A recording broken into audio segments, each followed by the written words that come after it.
honrado y agradecido por la invitación. Es la segunda vez que tengo el gusto de compartir acá con estos estudios del discurso. Bueno, yo voy a hacer fundamentalmente, tal como dice la ponencia, un panorama de la historia republicana de Venezuela, porque aquí se ha hablado tanto de la desesperanza que todos vamos a seguir muy tristes. Bueno, vamos a hablar precisamente ahora de la esperanza, porque hay muchos elementos en nuestra historia para precisamente levantar el ánimo. La historia no la vemos fundamentalmente como un ejercicio estéril de enumeración de fechas, personajes. No, la historia tiene también un propósito activo. Y la primera cita que destaco son palabras de María Luisa Iragorri, quien en un texto llamado Patria Viva decía algo que yo rescato para iniciar este trabajo. Contra el desánimo, cito a María Luisa Iragorri, contra el desánimo que promueve la entrega de los valores primordiales de la nación, urge levantar voces que insuflen sentido a la acción de los hombres. Cuando los hombres vivos decaen y se entregan ante la menor amenaza, queda aún el recurso de citar espantos. He creído fervorosamente en el valor formativo de los cánones históricos.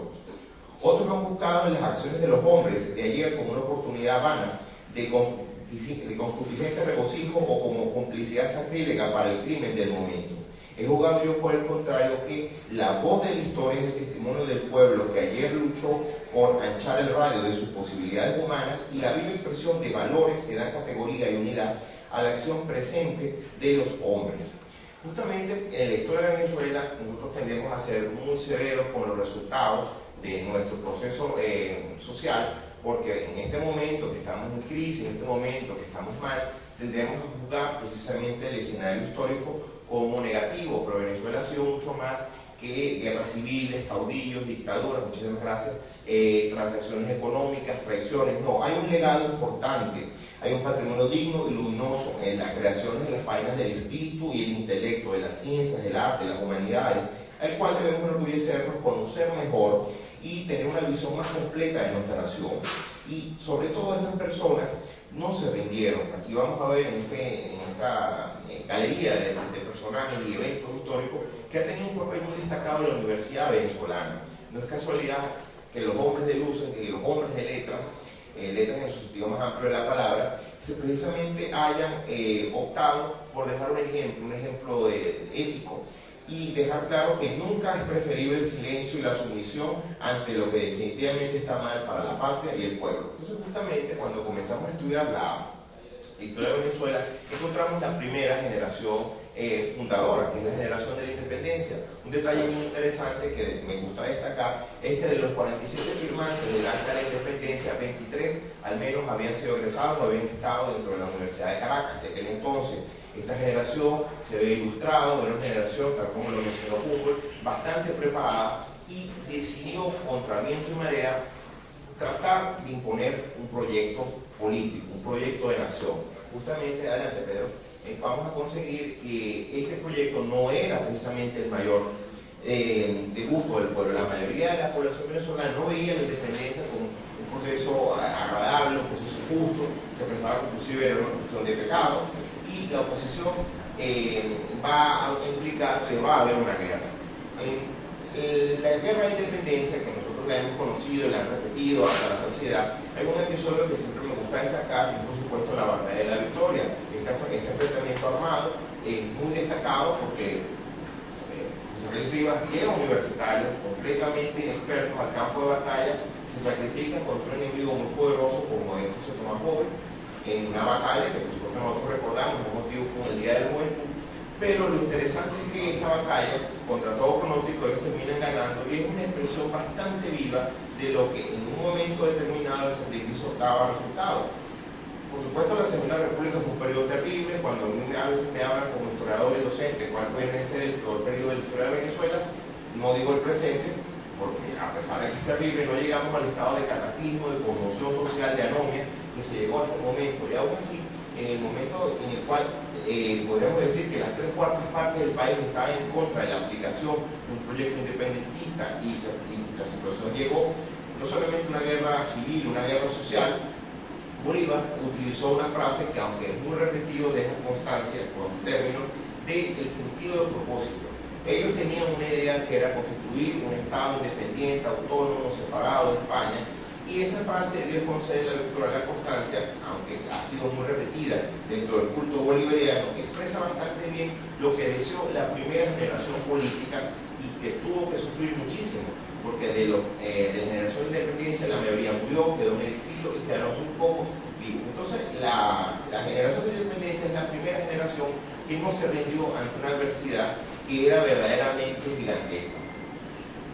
Ahora bien, la culminación de la independencia va a hacer que América Latina, en general, entre a ser una tierra de caudillos. Es un fenómeno que no es exclusivamente venezolano.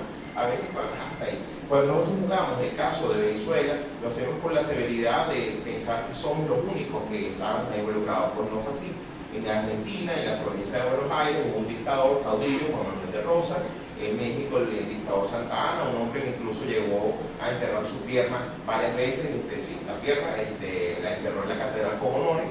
Tenemos el dictador y caudillo Carrera, y en el caso de Perú, el dictador Castillo. Eso fue un fenómeno que se extendió a lo largo de la región, y eso permite crear una diferenciación entre lo que fue la América del Norte con la América del Sur, que es quizás lo que nos puede diferenciar entre tantos aspectos, la religión, el idioma, etc.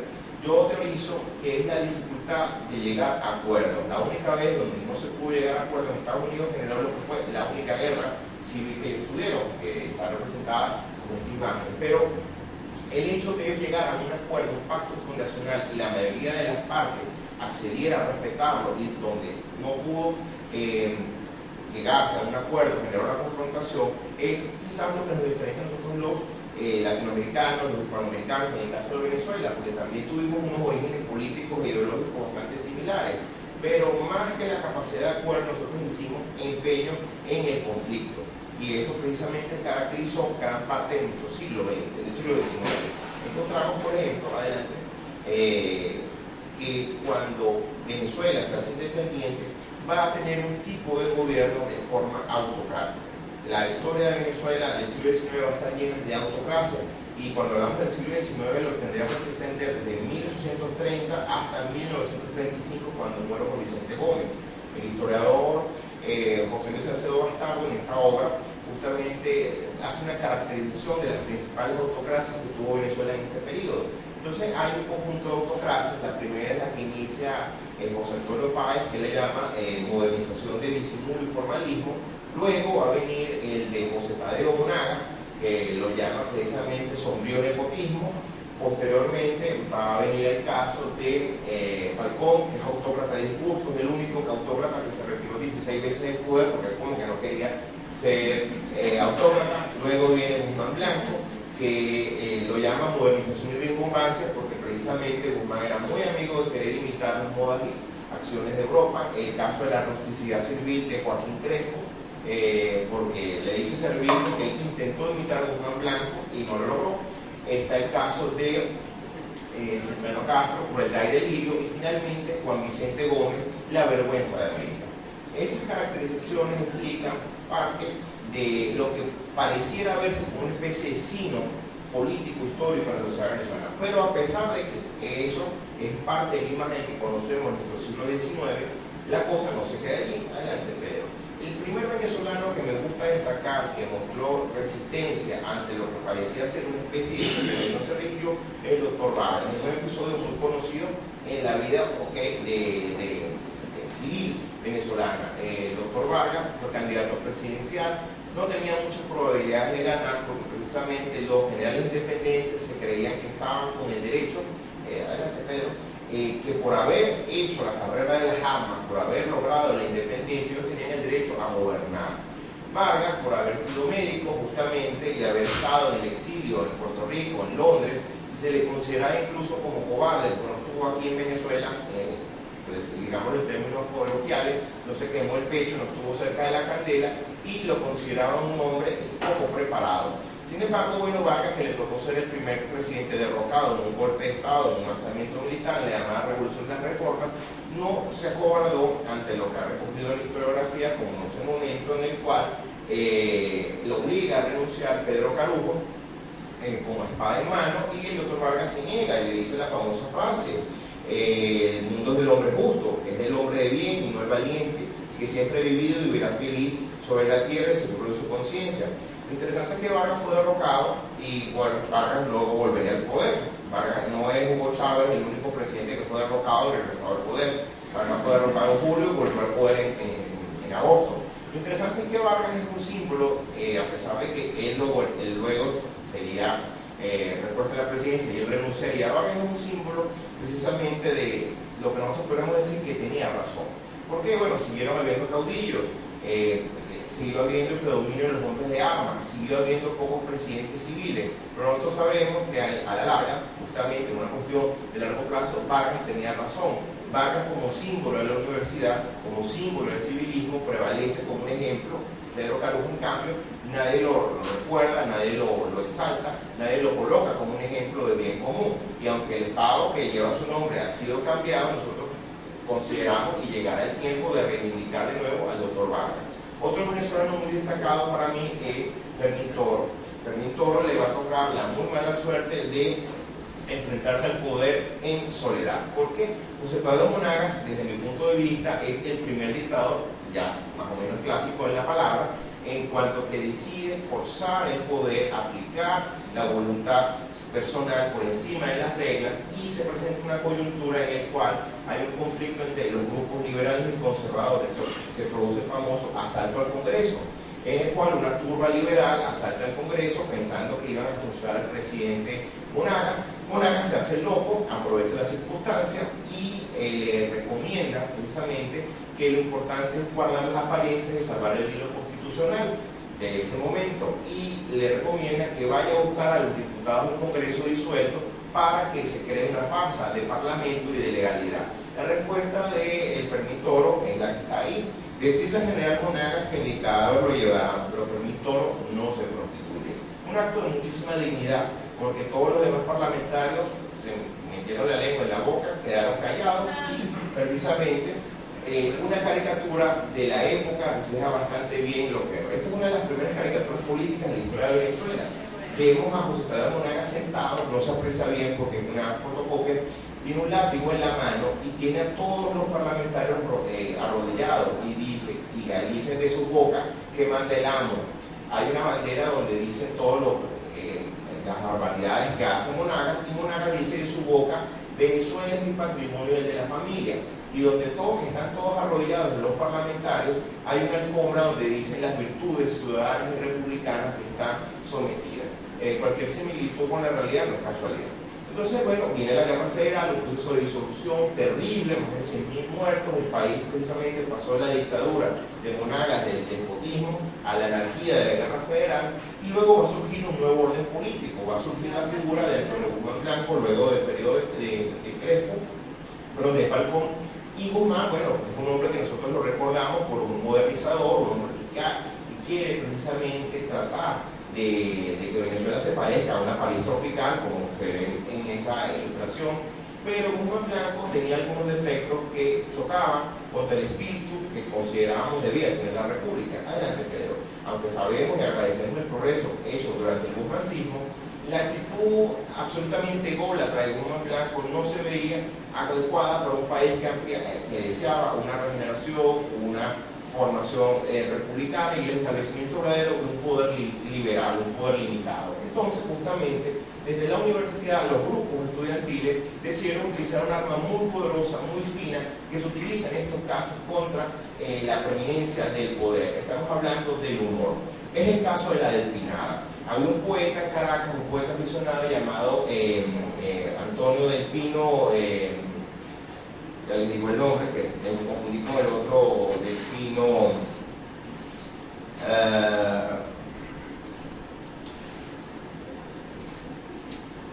Francisco Antonio del Pino.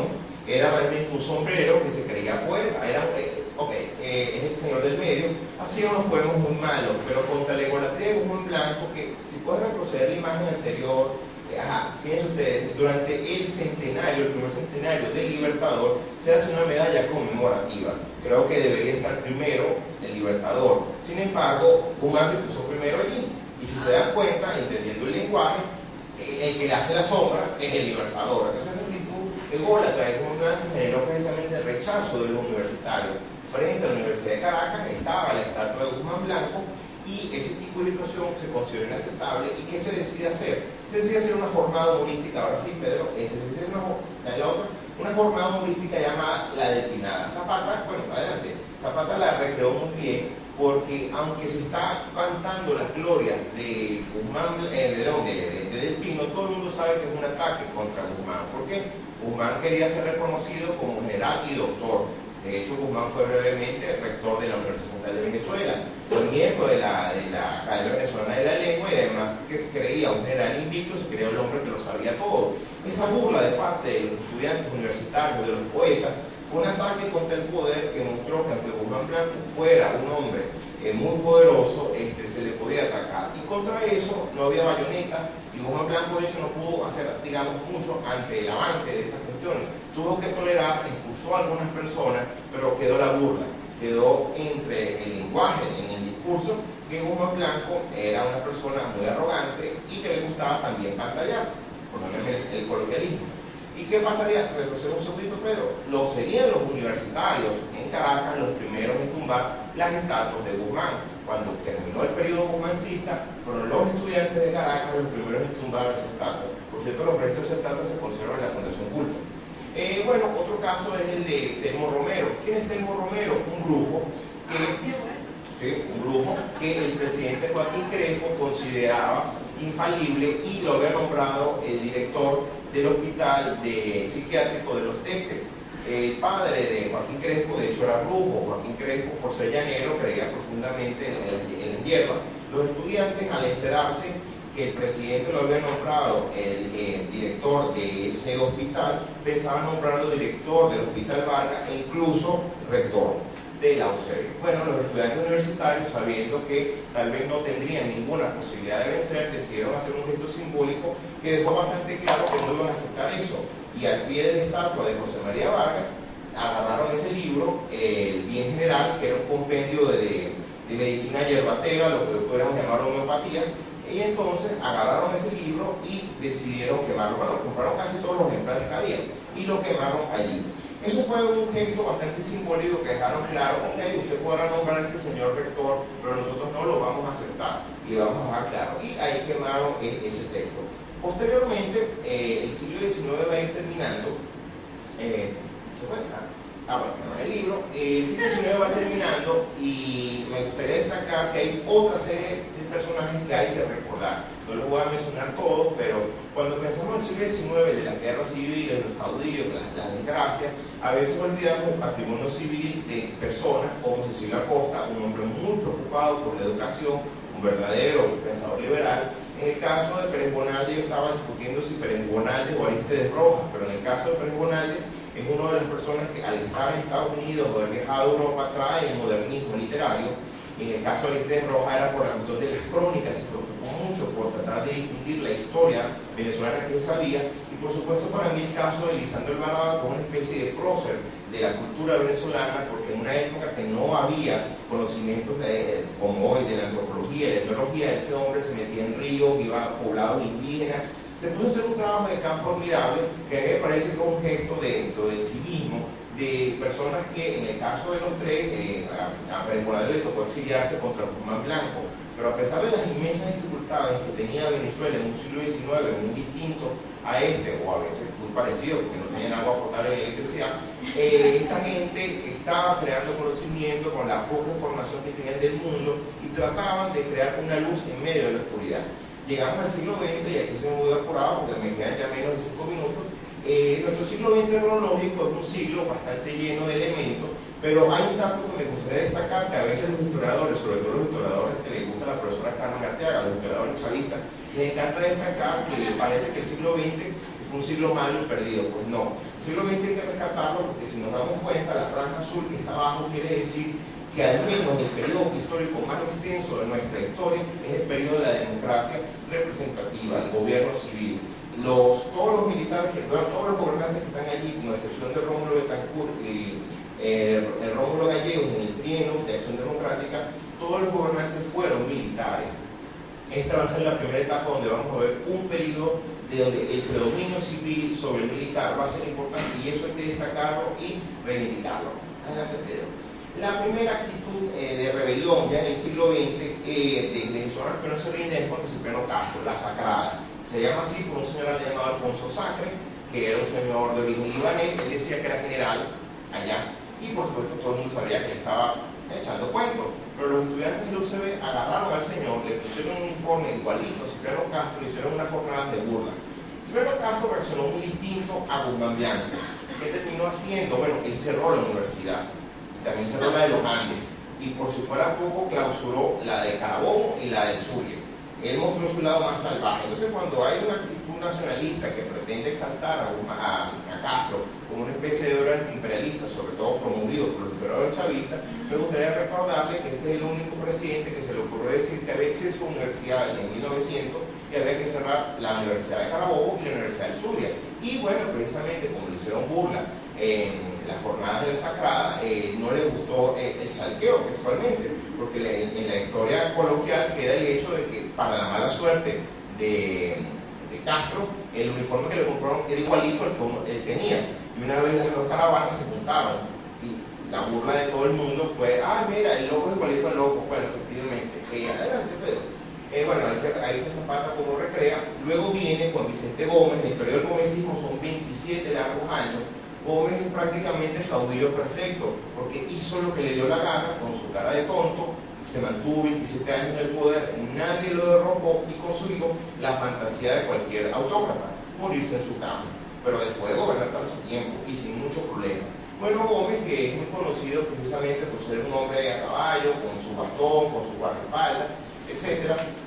Gómez parece precisamente que va a no tener resistencia. Bueno, Gómez va a tener justamente una resistencia muy famosa, que va a ser la generación del 28. Ok, si me lo permite un momentito, más adelante. Bueno, Gómez se mantiene. Bueno, Gómez es recordado por ser el hombre de la paz. Este es un sello que sacaron. Déjame llegar a la generación del 28. Me da cosas que si no hablo de la generación del 28 como se ve. Bueno, Gómez es recordado por este detalle: la batalla de Ciudad Bolívar. El papel de las Fuerzas Armadas es esencial. Gómez consigue la unificación del país, la pacificación en el sentido militar de la palabra, consigue luego el sistema de carreteras, y cuando Gómez tiene 20 años en el poder, que por supuesto es prácticamente imposible que alguien llegara a 20 años en el poder en esa Venezuela, bueno, Gómez logra el milagro. Ese mismo año aparece una generación que contra toda probabilidad va a terminar marcando la historia venezolana del siglo XX. Encontramos que esta generación lo que quería hacer era una jornada para recopilar dinero para los estudiantes. Gómez era un hombre muy poderoso, había dejado una obra. Prácticamente ellos no pretendían, como se ha querido ver ahora en una construcción posterior, combatir la dictadura. No, todo el mundo tenía miedo a la Sagrada, sabían que si ibas a prisión te ponían los grilletes, pero los estudiantes saben lo que está pasando. Bueno, los estudiantes, ¿qué deciden hacer? Deciden hacer una jornada para ayudar a los estudiantes del interior, porque en todas partes la vida del estudiante es difícil, y más en esa Venezuela. Pero las pasiones se enervan cuando se recuerda el ambiente. Se hacen unas elecciones en un país que no tiene elecciones, y aunque se elige una reina de belleza, los estudiantes participan. En esa jornada, justamente, es el caso de un poeta exiliado. Él no era estudiante universitario, pero que era conocido en esos círculos, que es Pío Tamayo. Él lee la famosa poema El demanda del indio, y dice exactamente: me han quitado mi novia que me quiso, mi novia enamorada, palabras que se dicen con pena infinita, de quien ya no podrá a volverlas a cambiar. Y el nombre de esa novia se me parece a vos, se llama Libertad. Decid a vuestros súbditos tan jóvenes que aún no la conocen, que salgan a buscarla, que la miren en vos sonrientes promesas de escondidos anhelos, pues con vos reina nuestra juvenil, su trono instala el porvenir. Bueno, estas palabras levantan en los estudiantes, que todavía no estaban conscientes de lo que estaban haciendo, un ambiente de protesta. Al día siguiente, Jovito Villalba en el Acto Nacional dice: Padre nuestro Simón Bolívar, Padre nuestro Libertador, toman puesto los esbirros, tu Santiago de León. Y hay un ambiente ya abiertamente contra la dictadura. Todavía no saben qué están haciendo, es una novatada, pero Gómez, que lleva 20 años luchando contra caudillos, contra el poder de las armas, no sabe qué hacer ante esto. Y bueno, los encarcelan a estos muchachos, pero él se ve la necesidad de liberarlos, porque la gente lo empieza a protestar, se veía muy feo que un dictador metiera preso a estudiantes. ¿Ustedes han visto eso? Entonces en esa Venezuela resulta que Castro Gómez, que era un hombre que había sido invencible en el campo de batalla, queda un poco descolocado. Ciertamente la generación del 28 no va a lograr tumbar a Gómez, sin duda alguna, pero cuando Gómez muere a los 7 años, ellos van a terminar construyendo el siglo XX venezolano. Y bueno, no les puedo contar más porque se me agotó el tiempo. Me extendí demasiado. Es una lástima, pero aquí el tiempo manda, entonces bueno, muchas gracias.